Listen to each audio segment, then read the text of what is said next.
दोस्तों सबसे पहले आप ये वीडियो देखिए। इस वीडियो में जो महाशय हैं वो भारत के राज्य मिजोरम के मुख्यमंत्री हैं और इनका कहना है कि हमारे लोग कभी भी एक्सेप्ट नहीं करेंगे कि उनको 3 देशों में बांट दिया जाए। मतलब कि जो मिजोरम की मिजो ट्राइब है, जो कि मिजोरम की साइज 87% है, जो कि सारे के सारे क्रिश्चियंस हैं, जो कि पिछले ही कुछ सालों में कन्वर्ट हुए हैं और ये अलग अलग 3 देशों में रहते हैं। कुछ आबादी भारत में, कुछ म्यांमार में और कुछ बांग्लादेश के अंदर रहती है। इनका कहना ये है कि पहले ये सब एकजुट हुआ करते थे, लेकिन फिर अंग्रेजों ने इनको बांट दिया और तभी से ये 3 अलग अलग सरकारों के अंडर रहते हैं, यानी कि म्यांमार की सरकार, भारत की सरकार और बांग्लादेश की गवर्नमेंट। लेकिन हम इसे कभी एक्सेप्ट नहीं करेंगे। ये यहाँ के प्रधानमंत्री के शब्द हैं। इनका यहाँ तक कहना है कि हम इन तीनों जगह के जो मिजो हैं इनको एक छत के नीचे लेकर आएंगे और इन सभी को एक एडमिनिस्ट्रेशन के अंदर रखेंगे, यानी कि मिजो को एक अलग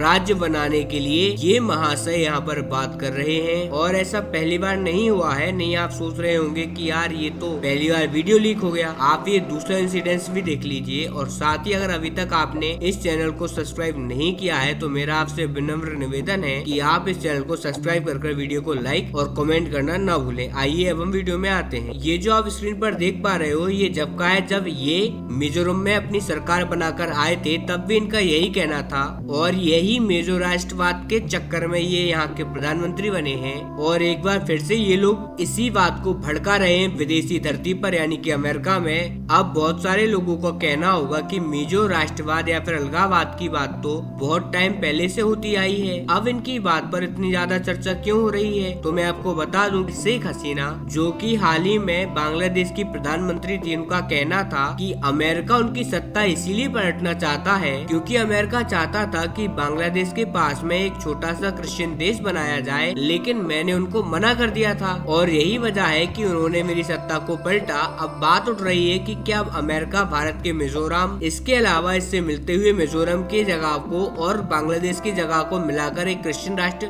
बनाना चाहता है। क्या सच में अमेरिका ऐसी कोई साजिश रच रहा है? तो देखिए, ये कोई बातें हवा में नहीं हो रही है। मैं आपको एक मैप दिखाता हूँ, इसमें देखिए आप, और आप समझिए कि ये कितनी भयंकर रणनीति है। ये हाल ही में रिलीज हुआ एक मैप है जिसमें पता लगता है कि म्यांमार में जो गृह युद्ध चल रहा है, जिसमें म्यांमार की सेना 10 से ज्यादा अलग अलग विद्रोही गुटों से लड़ रही है, उसमें जो भारत की सेना से लगा हुआ म्यांमार का इलाका है, वहाँ पर जो चीन आर्मी है उसने कब्जा करके रखा है एक बहुत बड़े हिस्से पर। और ये बड़ा हिस्सा इतना बड़ा है जितना कि भारत का मिजोरम राष्ट्र है। और वहाँ पर ना तो म्यांमार की सेना की चलती है और ना ही किसी अन्य सरकार की, वहाँ पर चलती है चीन सेना की। लेकिन अब ये चीन आर्मी है कौन? तो ये है दरअसल वही मिजो लोग हैं जो कि क्रिश्चियन हैं और ये म्यांमार के अंदर रहते हैं और इनकी आबादी भारत के पास में अधिक है। और यही वजह है कि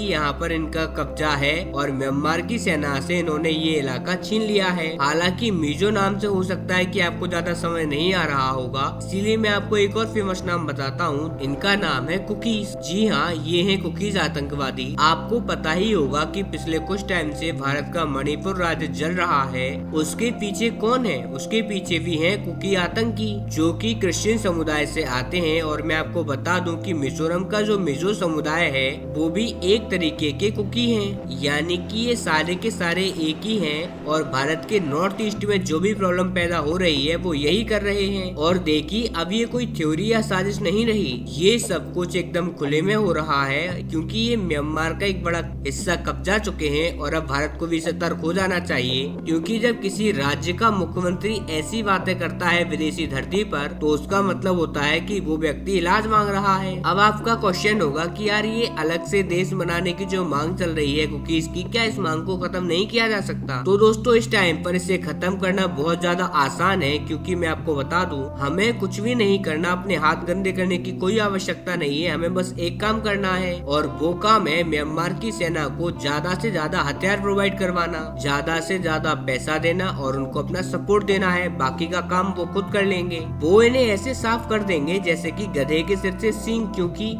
पिछले 60-70 सालों से बार बार इन्होंने सर उठाया है और बार बार म्यांमार की सेना ने इनका सर धरतलक किया है और हर बार उसने भारत का साथ दिया है। जितने भी नॉर्थ ईस्ट में इन सब लोगों के ग्रुप हैं इनके अगेंस्ट, और चीन भी इसमें समर्थन देता चुका है। इन सभी के खात्मे के पीछे म्यांमार की सेना का एक बहुत बड़ा योगदान रहा है। इसीलिए समय की मांग है कि अगर हम म्यांमार को कुछ बिलियन डॉलर के हथियार दे सकें तो म्यांमार की बड़ी मदद होगी और भारत को तोड़ने वाले जितने भी लोग हैं सबका कुछ ही महीनों में सफाया हो जाएगा। तो खैर, आपका इस सब पर क्या मानना है, आपकी राय कमेंट में जरूर दें। और अभी तक आपने अगर इस चैनल को सब्सक्राइब नहीं किया है तो मेरा आपसे एक बार फिर विनम्र निवेदन है कि आप इस चैनल को सब्सक्राइब कर दीजिए।